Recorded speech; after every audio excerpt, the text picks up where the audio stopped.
So bab 5 sekarang ajar laju kaedah mengenal pasti, menilai dan memilih peluang perniagaan. So kita ada 3 komponen kat sini yang kena ingat.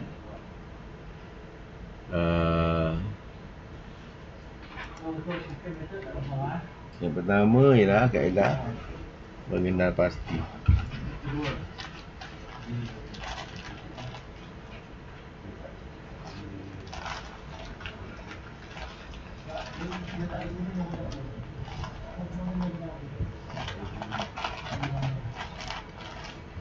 Yang kedua ialah menilai. Yang ketiga kaedah apa? Memilih. Awak hafal ke boleh tak? Saya masih masa awak hafal 3 ni. Susah ni. Benda nak hafal 3 ni susah.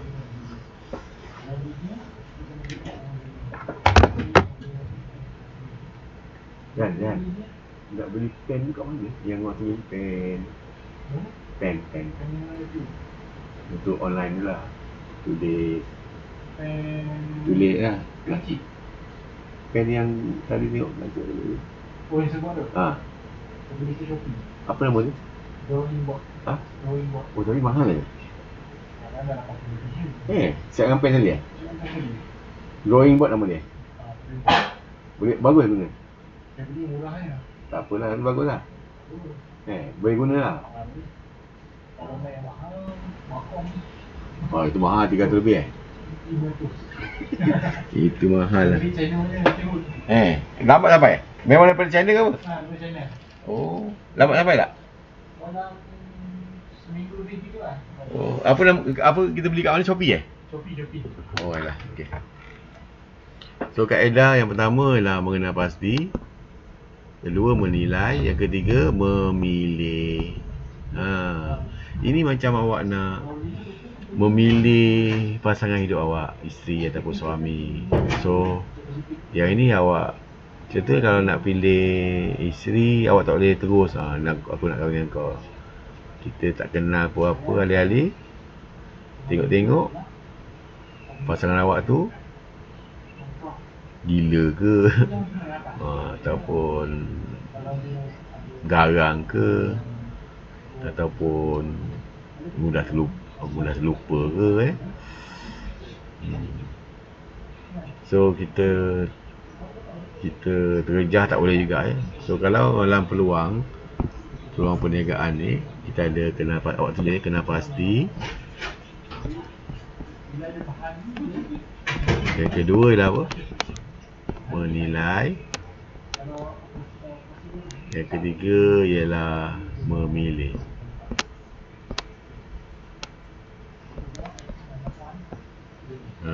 Peluang perniagaan. Kita banyak macam peluang perniagaan ni. Kita nak bisnes apa pelbagai bisnes yang kita boleh buat. So ada pelbagai peluang. Kita nak berbisnes makanan. Kedai makanan pun macam-macam tempat yang kita boleh niaga kat kantin ke, kat luar ke, dan nak kedai lobby ataupun nak buat kek, macam-macam So mana yang terbaik? So, kita ada kaedah dia peluang untuk dimajukan, contohnya tender, kewujudan peluang perniagaan bagi menawar kembangan bergantung kepada perubahan dan arah aliran. Perkembangan teknologi seperti gadget memberi banyak peluang kepada peniaga.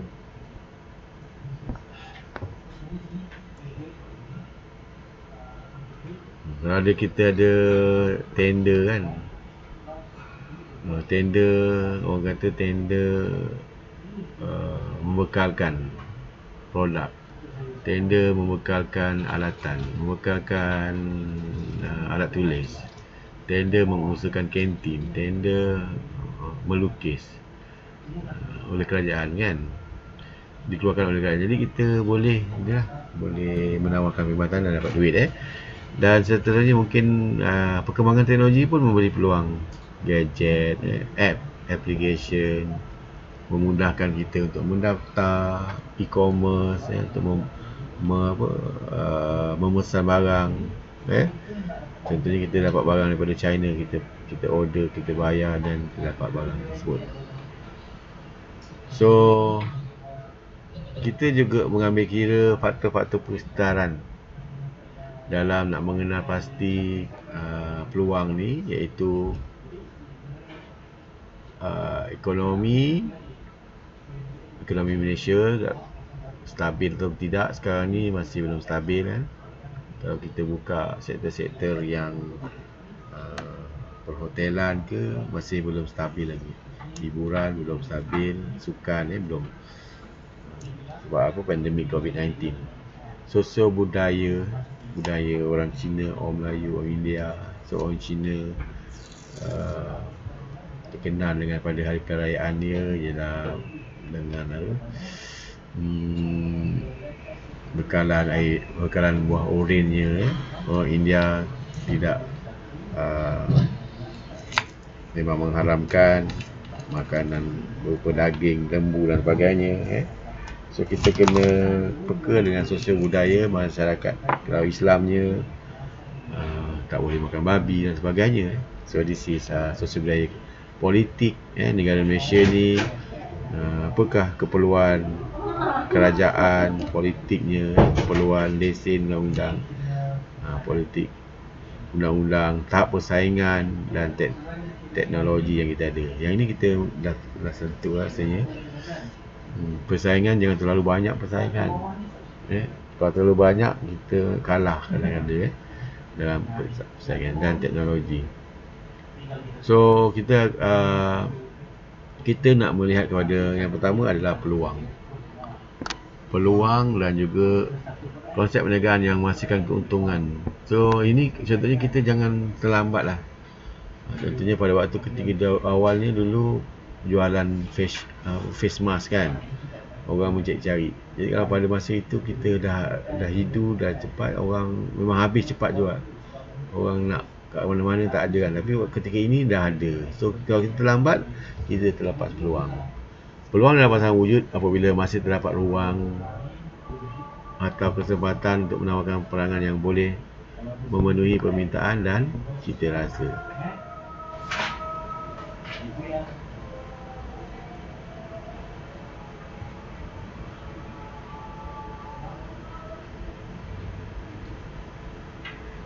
So bila ada ruang atau kesempatan untuk memenuhi permintaan dan cita rasa, maksudnya kita adanya peluang. Contohnya kalau kita nampak kedai Dobi tu ramainya orang kan, penuh orang, kita nak beli pun beratur, tunggu sejam. So kita buka lah tu kedai Dobi lagi untuk menawarkan perkhidmatan untuk memenuhi permintaan dan cita rasa pelanggan. Dua situasi kepada peluang perniagaan, satu kualiti produk, perkhidmatan sedia dalam pasaran baru. So kitanya ialah barang kita berkualiti dan perkhidmatan sedia dalam pasaran baru.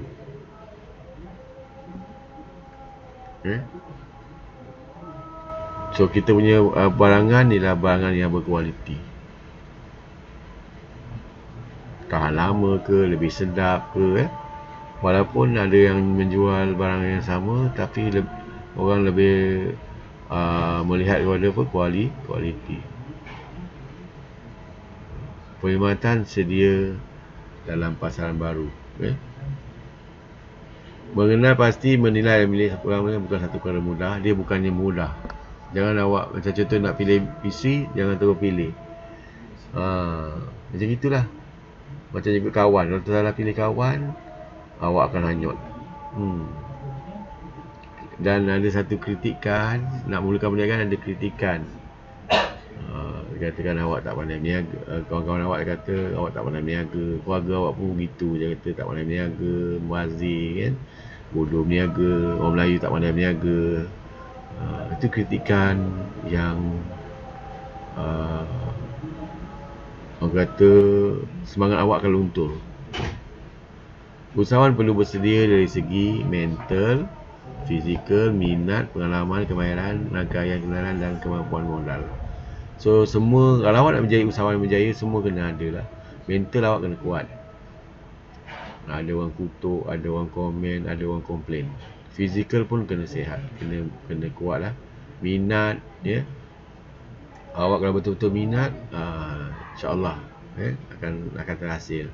Pengalaman pun perlu ada, kemahiran, macam-macam kemahiran, kemahiran deal dengan orang, rangkaian kenalan, dan kemampuan modal. So modal pun kena ada, kalau tidak nanti kita nak berkembang susah.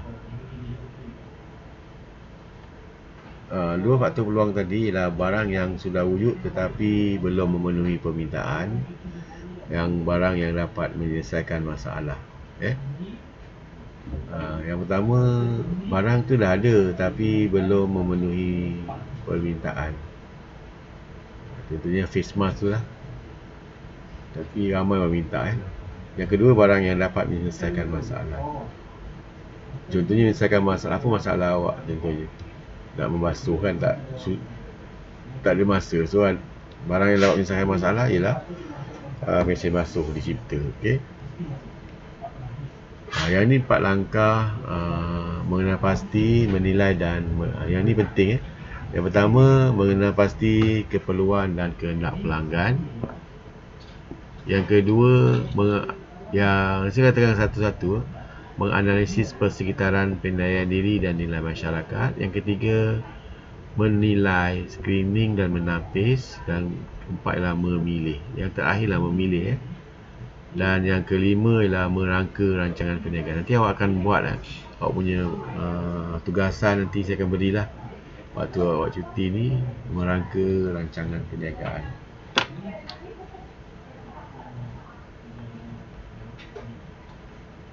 Keperluan sesuatu yang asas mesti diperoleh. Apa maksud keperluan? Yang pertama ialah mengenal pasti keperluan dan kehendak. So keperluan ialah sesuatu yang asas mesti diperolehi, dimiliki dan digunakan. Contohnya barang perlu lah, wajib. Sebagai manusia dia mesti ada, nak kena makan atau tak. Awak kurus 3 hari tak makan, 4 hari tak minum ke, boleh meninggal. Pakaian, kalau tak pakai baju, bogel macam mana. Malu awak. Contohnya perlindungan, kena ada bilik, rumah, so berlindung daripada hujan. Dan keselamatan. Keselamatan ni apa? Contohnya apa?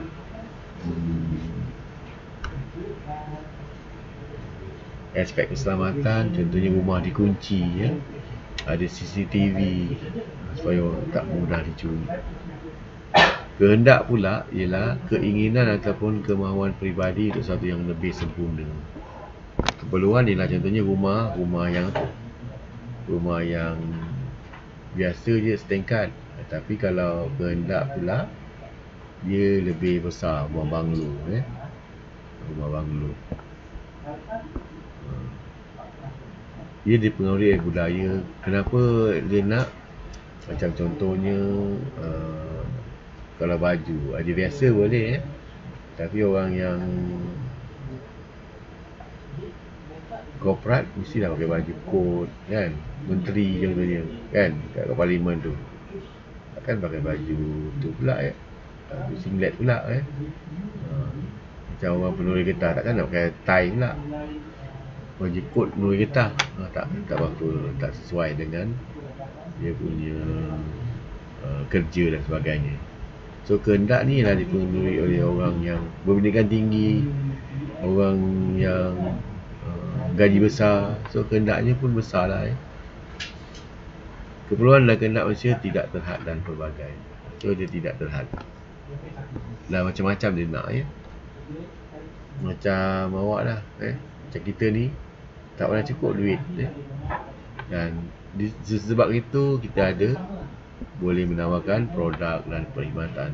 Awak kena tahu apakah beza antara produk dan perkhidmatan. Produk yang fizikal nampak lah, awak jual buku, nampak lah, buat buku, buat tayar, buat kuih, produk.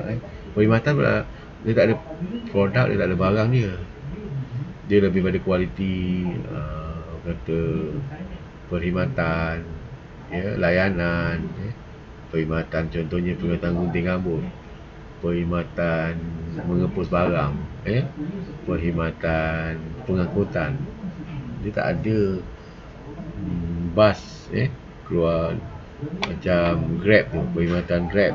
Itu perkhidmatan Seorang usaha mesti peka kepada perubahan. Peka bukannya pekak, peka iaitu ada perubahan dan keperluan dan kehendak pelanggan untuk mengenal pasti peluang-peluang perniagaan. Yang seterusnya, proses kedua adalah menganalisis faktor kesetaraan, penilaian diri dan nilai masyarakat. Jadi awak kena tahu faktor-faktor persekitaran. Yang pertama ialah apa tadi? Yang pertama ialah keperluan ini mengenai persekitaran, penilaian diri dan nilai masyarakat. Persekitaran maksudnya berada di luar, dalam diri awak dan masyarakat. Pun awak kena tahu dalam dan luar,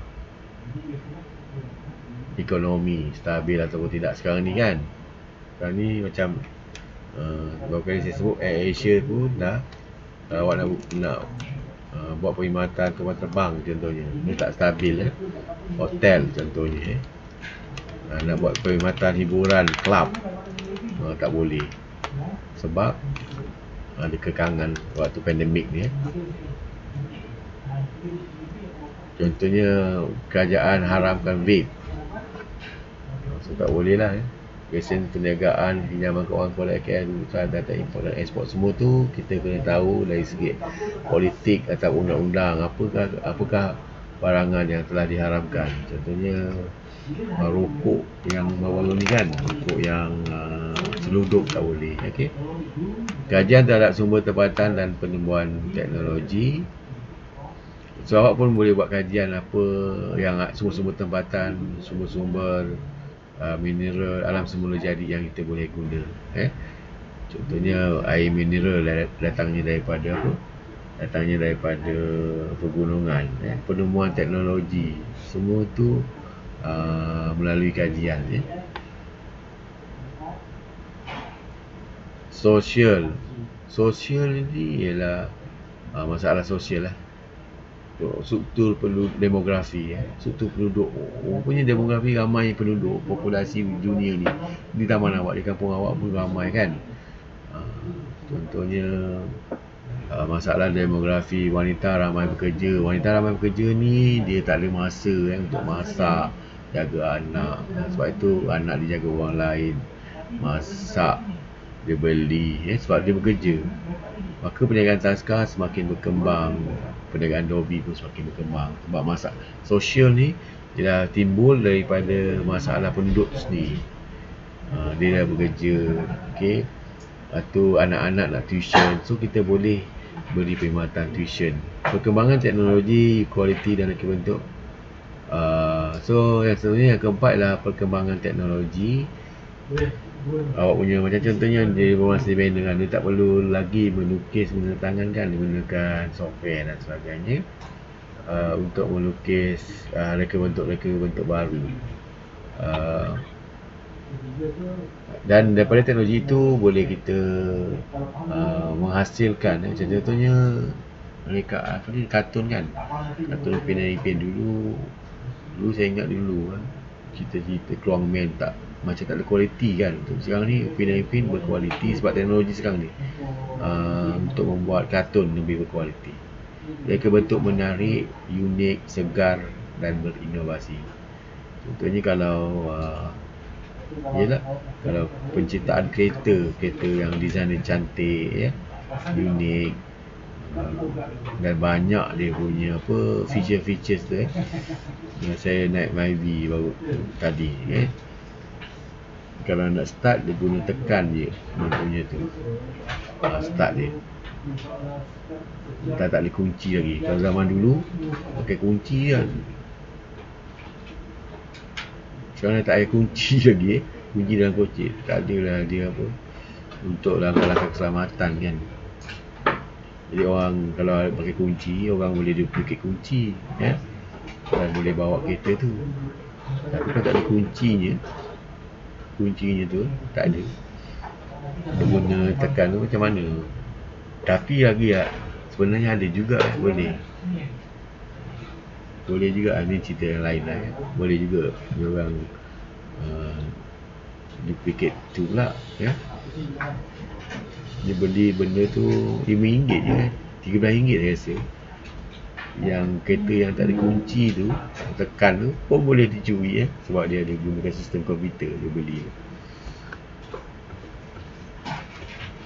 Rancangan pembangunan kerajaan dan swasta, contohnya kita sekarang ni kita ada yang terbaru ialah laluan kereta api daripada Johor Kemas ke Singapura. Jadi di situ ada pembangunan kerajaan kereta api Berhubung mengambil masa 10 tahun. Kat situ ada bisnes lain berkaitan dengan kereta api. Mungkin ada juga untuk orang pekerja-pekerja situ nak duduk rumah kat mana kan. So, kita tawarkan lah perkhidmatan. Rancangan kerajaan dan swasta meneliti peluang perniagaan melalui akhbar, majalah tempatan dan luar negeri. Mengkaji masalah sosial setempat. So, yang ini pun awak boleh tahulah. Peluang perniagaan awak boleh baca daripada surat khabar, majalah. So, macam-macam lah peluang-peluang perniagaan apa yang diperlukan. Mengkaji masalah sosial, saya dah sebut tadi. Kalau masalah sosial tempat contohnya ialah wanita bekerja ataupun ramai golongan lelaki dan perempuan bekerja, anak-anak, ataupun masa dia terlalu singkat.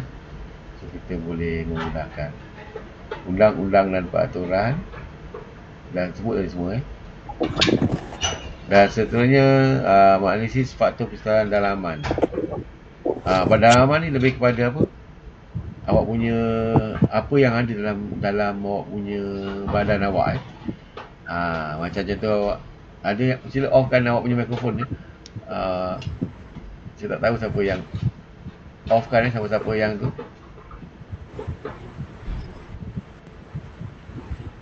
Menganalisis faktor persoalan dalaman iaitu apa yang ada dalam diri awak.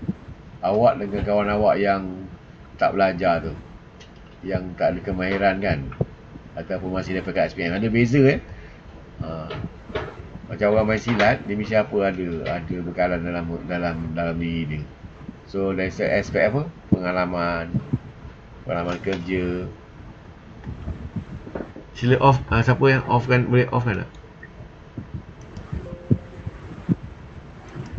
Offkan mikrofon tu. Sekejap saya tengok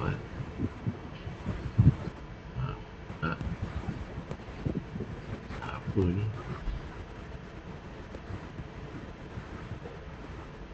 Siapa, saya tengok yang gambar apa? Gambar mikrofon tu ya.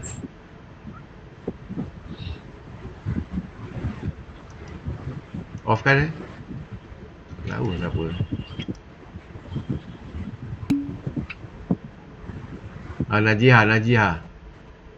Najihah, sila off kan awak punya tu.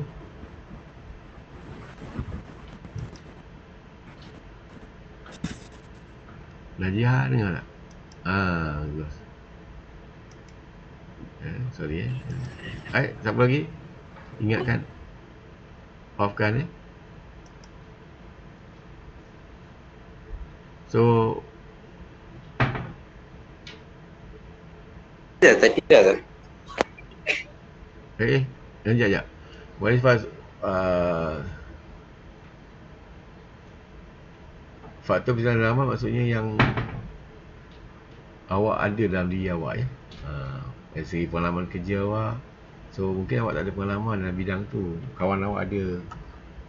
Awak perlu ada pengalaman bidang tu. Untuk contohnya awak nak buat satu kedai di Kulai. So awak perlu pergi bisnes dekat sebelah-sebelah tu dulu lah. Restoran contohnya kan, awak kena berniaga kat situ. Lepas tu dah lama baru awak buka kedai. Jangan awak terus buka, nanti awak dah beli barang macam mana. So kena ada pengalaman, kemahiran. Kena ada kemahiran. Kalau jangan mengharapkan kawan. Saya nasihat sekali lagi, jangan mengharapkan kawan. Memanglah akan menjanjikan kan, partner akan menjanjikan, tapi dia kata dia pandai inilah, pandai masak lah, atau pandai lukis lah kan, tapi awak sendiri tak pandai. Nanti bila bisnes awak tak boleh buat, dia tipunya kita dan sebagainya. Yang rugi awak yang tanggung. Dan tempoh bekerja, berapa lama pengalaman awak, jenis pekerjaan, penilaian diri. So yang ini maksudnya kalau nak buat satu bidang lah ya. Biasa awak kerja dengan seni bina kan, awak kerja dengan orang, dan awak nak buka sendiri. So kalau lebih lama awak bekerja dan jenis pekerjaan tu sama dan awak boleh buat, so lebih baik lah buat. Macam contoh kawan saya tu, dia dah berjaya pun sekarang dia dah berjaya, tak ada masalah, dah ada, memang jaya lah, dah ada bisnes sendiri. So berbanding dengan saya masih mengajar dan sebagainya, right? Tapi so kalau macam orang yang bekerja, tapi saya ada juga bisnes sikit tapi tak berjaya macam dia full time macam tu je kan. So penilaian diri, awak kena tengok diri awak sendiri, dalam diri awak. Contohnya awak nak bersilat kan, kalau nak bersilat, awak dah cukup ke latihannya, ayat dalam tu, ada yang boleh kebal dan macam tu awak nak kahwin, awak dah cukup ke semua tu, duitnya lah minat awak dengan dia ke. Macam contoh awak nak bidang seni bina kan, nak buka bisnes seni bina DID ke elektronik kan, adakah awak minat? Minat ni lah boleh mengatasi segala-galanya kan. Kadang-kadang orang tu tak ada pun bidang tu kan, sekadar SPM je tapi dia boleh berjaya sebagai konglomerat. Macam Tan Sri Said Mokhtar kan, SPM je, jaga lembu je, tapi sekarang dia ada kedai macam-macam lah, bank pelabuhan, dia orang ke-9 terkaya Malaysia. So berdasarkan minat, komitmen pun kena ada, tanggungjawab, kedudukan kewangan yang okey, mantap, dan jaringan network yang banyak lah.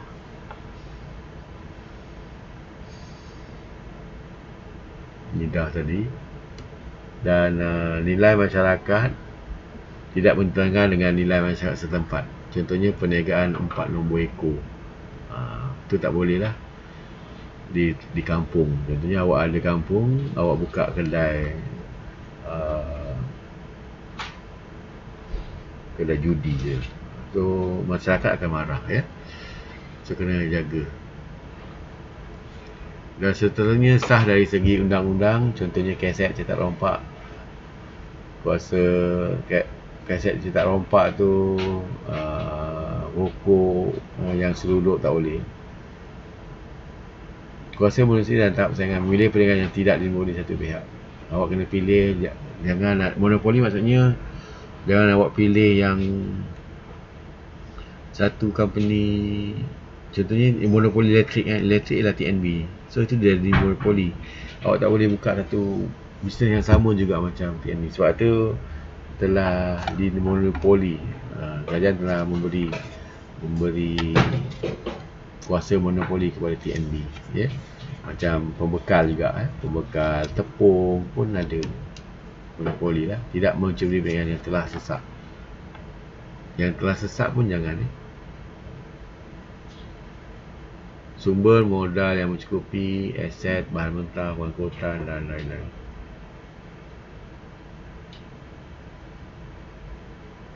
Dan seterusnya menilai atau menapis peluang perniagaan. Kita melihat tahap risiko. Risiko nak bisnes tersebut, ada risiko tak? Cara memasuki pasaran, kadar pulangan keuntungan. So kalau contohnya yelah, tempat tu dah ada orang along situ kan, ada along kawasan, ada abang kawasan, abang long kawasan, susah ke nak masuk. So kita, itu risiko yang amat tinggi lah.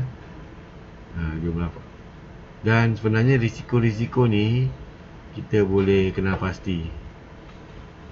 So macam risiko kan, awak tahu tak risiko? Risiko bankrupt, risiko mesin rosak, aksiden, kemalangan dan tapi kita jangan risau, kita boleh menghalang risiko itu dengan cara risiko yang boleh dipindahkan. Risiko yang boleh dipindahkan maksudnya apa? Awak highlightkan insurance, okey. So kalau kita ada pekerja tu risiko dia accident, and then ada perlukan perubatan, meninggal ke, cacat semua hidup. Jadi kita belikan dia insurans lah. Kalau tidak nanti dia memang rujuk pada kita tak mampu tu. Risiko yang boleh dikawal adalah jangkaan pasaran, pemberhentian pekerja, kerosakan jentera. Ini lah yang dinamakan risiko yang boleh dikawal. Kita boleh kawal jangkaan pasaran. Kita tahu waktu hari raya memang banyak permintaan untuk baju, tu kita boleh kawal lah. Pemberhentian pekerja, macam mana nak mengelakkan pekerja tu diberhentikan? Kita beri gaji yang tinggi, bonus, galakan, pujian. Kerosakan jentera itu pun boleh dikawal. Kalau jentera tu selalu rosak, mesin tu selalu rosak. So itu kita boleh buat perbaikan secara berkala, 5 bulan sekali, ataupun setiap bulan, ataupun setahun sekali kita buat servis. Kalau kereta setiap 5,000 meter penggunaan dia, ada dia punya meter. Risiko yang tidak boleh dikawal ialah macam ni lah. Pandemik ni, AirAsia telah mengalami keberhasilan yang begitu teruk. Dalam masa 4 bulan dia rugi 900 juta disebabkan kapal terbangnya tak boleh pergi ke luar negara. Semua airport ditutup kepada pelancong apa? Kepada asing tentu. So dia telah rugi. Itu yang risiko tidak boleh dikawal. Macam mana nak kawal? Lagi satu risiko tidak boleh dikawal adalah keberhasilan ekonomi, perang dan sebagainya. Itulah tahap-tahap risiko. Kita ada 3 jenis. Kita ada 3 jenis apa? Kita ada 3 jenis risiko.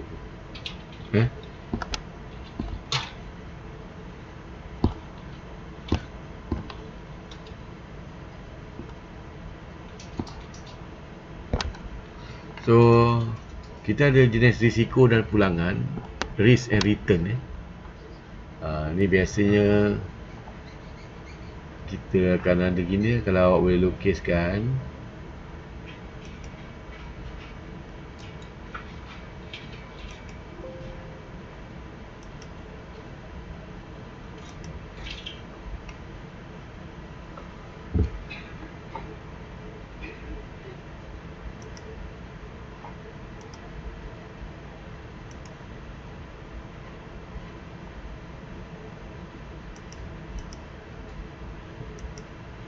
risiko.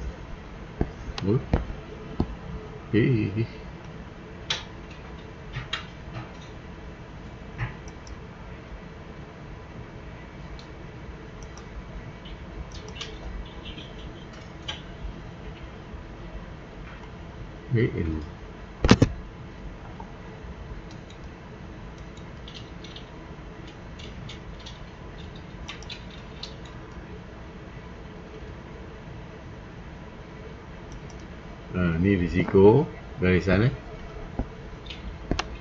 risiko dan pulangan.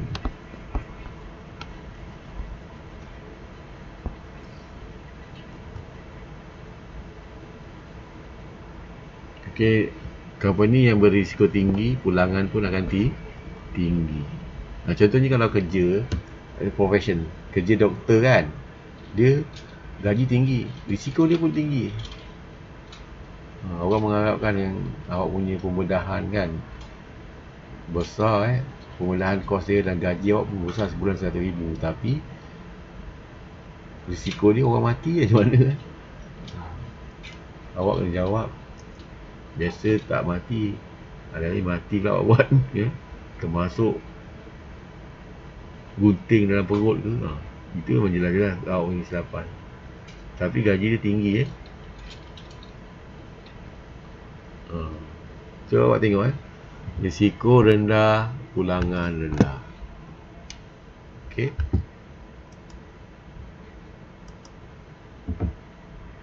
Kedai makan risiko rendah, ya.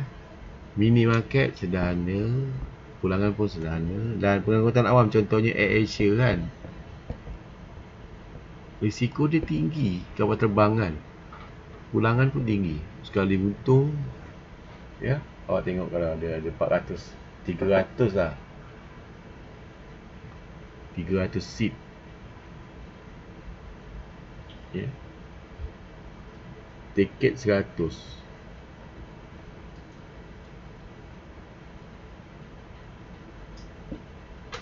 RM1,000 lah contohnya, ke Korea 300,000 sekali je lah, ya. Kos dia lah minyak semua, sekali je dapat, sekali jalan 10,000. Tapi sekarang ni kosong, rugi lah 900 juta. So kalau pulangan pun tinggi. Tapi kalau dah waktu pandemik ni, risiko dia tinggi. Dan juga kalau kapal terbang tu jatuh, meletup, terhempas pun kena memang, tu tak payah cakap lah, berisiko tinggi dan pulangan tinggi. Itulah hukum pulangan, risk and return. Risiko tinggi, pulangan tinggi. Kerja doktor, gaji tinggi, risiko tinggi. Awak nak gaji tinggi, risiko rendah, apa? Tak ada. Pengedar dadah tu memang dapat banyak 1 juta, tapi risiko dia apa? Kalau kena tangkap, kena gantung, ya. Dia ada. Tapi yang risiko rendah contohnya apa? Apa kerja yang berisiko rendah? Apa, postman contohnya, kan? Gaji pun rendah postman. Hanya hantar barang ni kan, tukar sapu sampah, risiko rendah. Tapi gaji pun rendah. Takkan dia nak gaji tinggi sebab risiko rendah, ya. Awak nampak memang risiko dia rendah. Yang kerja-kerja jabat tu, tapi awak nampak tapi tak tahu dia sebenarnya hutang ni besar, banyak, tak tahu kan. Dan ni susah sikit. Risiko kewangan, kita kena tengok duit kita ni berisiko, iaitu tahap pencairan. Maksudnya kita ada duit tak untuk bayar? Cairan maksudnya ada cash tak? Kadang awak ada harta banyak, dalam awak kedai banyak macam-macam, ada TV lah, ada video lah, ada meja, ada perabot, tapi nak bayar gaji tak ada duit. Tak boleh juga, ya. Pinjaman, pinjaman ni risiko dia apa? Awak kena bayar apa?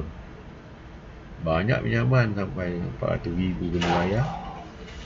Setiap bulan tu tak duit juga, kena bayar interest, ya. Kredit maksudnya berhutang jugalah. Awak berhutang dengan pembekal, kena bayar. Tukaran wang asing, bila mana awak beli barang daripada luar negara kan, bila harga barang kita punya harga rendah, Malaysia ni dah macam tak ada nilai, so kita kena beli daripada luar negara tu mahal, ataupun duit ringgit semakin jatuh, so kesannya mahal bila kita beli. Dan kita nak jual, beli barang contohnya, jual tak boleh harga mahal, jadi kita akan menghadapi kerugian. Okay? Ni yang terakhir senang. Usahawan perlu memilih satu peluang perniagaan sahaja, satu sahaja, yang berpotensi. Macam awak dah buat kena pasti, ya, nak cari calon isteri, macam-macam awak dah buat kajian, awak hanya pilih satu sahaja. Jangan pilih banyak-banyak untuk kahwin, satu kelamin, tak boleh. Macam juga nak ada 4-5 pilihan niaga, Lobbynya, tuitionnya, kedai makan, ataupun lukisan contohnya. So awak pilih satu saja yang berpotensi, dan awak kena pilih yang banyak kebaikan dan keuntungan. Setelah buat pemilihan, proses tu ni perlu awak tulis sikit rancangan perniagaan, business plan yang jelas dan lengkap. Nanti kita akan dalam awak punya paperwork nanti, saya akan berilah soalan, dan saya akan upkan nota lah saya. Semua ni saya dah ada nota dalam video, nanti saya upkan, dan dah ada pun, dan saya dah upkan dalam YouTube. Awak subscribe kan, jangan lupa subscribe. Tahu tak subscribe dalam YouTube? Ada gambar loceng tu, ada butang subscribe, tekan ni. Semua yang berkaitan dengan chapter ni, apa subjek ni saya dah uploadkan. Cuma setiap kali kelas memang saya akan buat macam ni lah. Dan proses kelima adalah merangka rancangan perniagaan. Tadi pilih, seterusnya awak kena buat business plan, menjalani proses penilaian yang awak dah ada step 1 hingga 4 tadi. Dan bila dah betul-betul berhati, awak buat business plan, dan dia bergantung kepada awak punya rancangan pentadbiran. Dia adalah format dia, pemasaran, operasi dan kewangan. Dan apa maksud rancangan pemasaran tadi ialah satu set dokumen bertulis yang menerangkan perniagaan secara terperinci. Dan seterusnya, kesimpulan dia, proses mengenal pasti, menilai dan menilai peluang perniagaan adalah langkah awal yang harus diambil oleh setiap usahawan atau bakal usahawan dalam menentukan perniagaan yang bakal diceburi. Awak nak pilih pelbagai pilihan, awak buntu nak berniaga apa, macam-macam pilihan, awak buatlah satu analisis, penilaian, menilai dan memilih. Ibarat macam awak ramai, macam lelaki ramainya makwa, awak kena buat saringan lah ya. Mana yang pilihan daripada 5 orang tu, pilihlah seorang. Dan jangan ada kesilapan ya.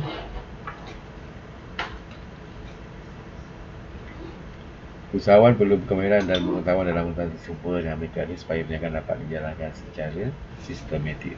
So awak mesti ada kemahiran dan pengetahuan awak tak, insyaAllah awak dah ada dalam diploma ni kan, pengetahuan awak dalam bidang masing-masing, bidang seni benanya, elektroniknya, dan kemahiran pun ada juga. So kemahiran, kalau awak tak kurang kemahiran, awak buatlah, awak minta kerja, tak kerja dulu, cari pengalaman Antara sumber yang perlu diketahui adalah modal, bahan mentah, lokasi. Yang ni sumber yang perlu diketahui. Awak kena tahu, awak kena ada modal, kena bahan mentah, lokasi perniagaan modal, ada duit lah, cash. Bahan mentah, contohnya nak raw material lah. Pada restoran nak beli lah, nak buat nasi goreng kan, kena ada nasi, beras dan sebagainya. Lokasi perniagaan dan strategi artis Lokasi perniagaan kena strategik, jangan jauh daripada pelanggan kena dekat, orang nampak hari-hari. Biasa di biasa tempat strategik lah. Kelengkapan perniagaan, kemudahan sebenarnya, ada komputer, ada mesin yang lengkap. Sumber tenaga manusia, kalau awak seorang nak buat kerja tak mampu, macam contoh ibarat ni college ni, kalau tak ada orang pensyarahnya, takkanlah mengharapkan 2-3 orang, memang tak cukup, mesti ada pekerja dia. Ni ringkasannya, sumber dia lah macam-macam. Kalau belajar ni input modal, bahan mentah, kadang-kadang keusahawanan tu sendiri, awak punya awak punya sifat awak, kendiri awak, semangat awak sebagai usahawan tu, ciri-ciri usahawan tu perlu ada Dia sumber-sumber. Dan modal lah berdasarkan saiz lah. Saiz besar, saya kat Sdn Bhd 2-3 kedai, modalnya besar. Kalau modal kecil, macam contohnya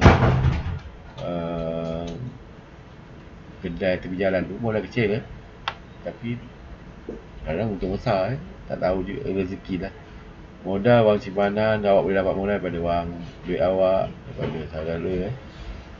Pinjaman usahawan perlu membentangkan kertas kerja. So yang ni awak highlightkan. Rancangan perniagaan. Bila awak nak dapatkan duit, awak kena bentangkan awak punya business plan. So dah ada dalam YouTube, awak tengok ya. Tajuk rancangan perniagaan. So bahan mentah perlu mencari bekalan bahan mentah yang bermutu, harga bertutan, bijak rancang jumlah kuantiti bahan mentah yang ingin dibeli. Ini senang je lah. Bahan mentah yang berkualiti. Kalau contohnya nak buat burger, so roti tu jenis roti yang apa, empuk, yang kembang, yang apa, gebu orang tengok wah seronok. Kalau dah kempes ni roti ni keras ke, jadi bahan mentah sendiri pun tak bermutu, so hasil burger pun tak sedap. Bincang rancang ni. So pastikan bahan mentah yang mencukupi. Kalau tidak ada orang nak beli, menunggu berapa lama daripada jauh datang, kalau tak ada, marah orang. Lokasi taklah strategik, kawasan bandar, kawasan tumpuan orang ramai. Dan lokasi ni kalau mahal jangan. Kalau sewa mahal awak tak mampu. Kalau mampu boleh kos pengangkutan. Kalau jauh pun awak kena berang alik, hantar barang, pesaing pesaing yang jangan terlalu banyak. Kemudahan infrastruktur, kemudahan internet, bangunannya, telefon, air, saiz pasaran, saiz pasaran yang kuasa membeli, saiz pasaran, sasaran pasaran awak, siapa yang pembelinya, market target, kuasa beli, sumber bahan mentah. Semua ni awak kena, nanti saya akan sentuh lah kalau yang berkaitan pasaran dalam rancangan pemasaran nanti kuasa beli dan sumber bahan mentah. So ini lokasi ni awak kira markah masing-masing. Kalau contohnya kalau sewa yang paling pemberat masing-masing. Kalau sewa yang awak utamakan, awak tak mampu, jangan beranilah ya. Undang-undang setempat. Undang-undang awak kena tahulah. Kalau di bandar, so perlu lesen daripada mana perbandaran Kalau di hutan, lesen daripada mana? Daripada Jabatan Perhutanan. Kalau di macam-macam lesen bangunan, perlu lesen daripada owner bangunan. Okey. Kelengkapan perniagaan, peralatan yang digunakan untuk keperluan perniagaan iaitu operasi produk. Contoh perniagaan butik pakaian perlu ada. Kelengkapan ni perlu ada lah. Jangan awak butik tapi mesin jahit tak ada, selaman tak ada. So sebenarnya meja selaman. So orang nak letak logo pakaian kan, ataupun nak letak awak punya reka bentuk sulaman dan sebagainya, perlu adalah mesin-mesin tu lebih cepat. Tak perlu kita mengharapkan mesin orang lain dan lambat.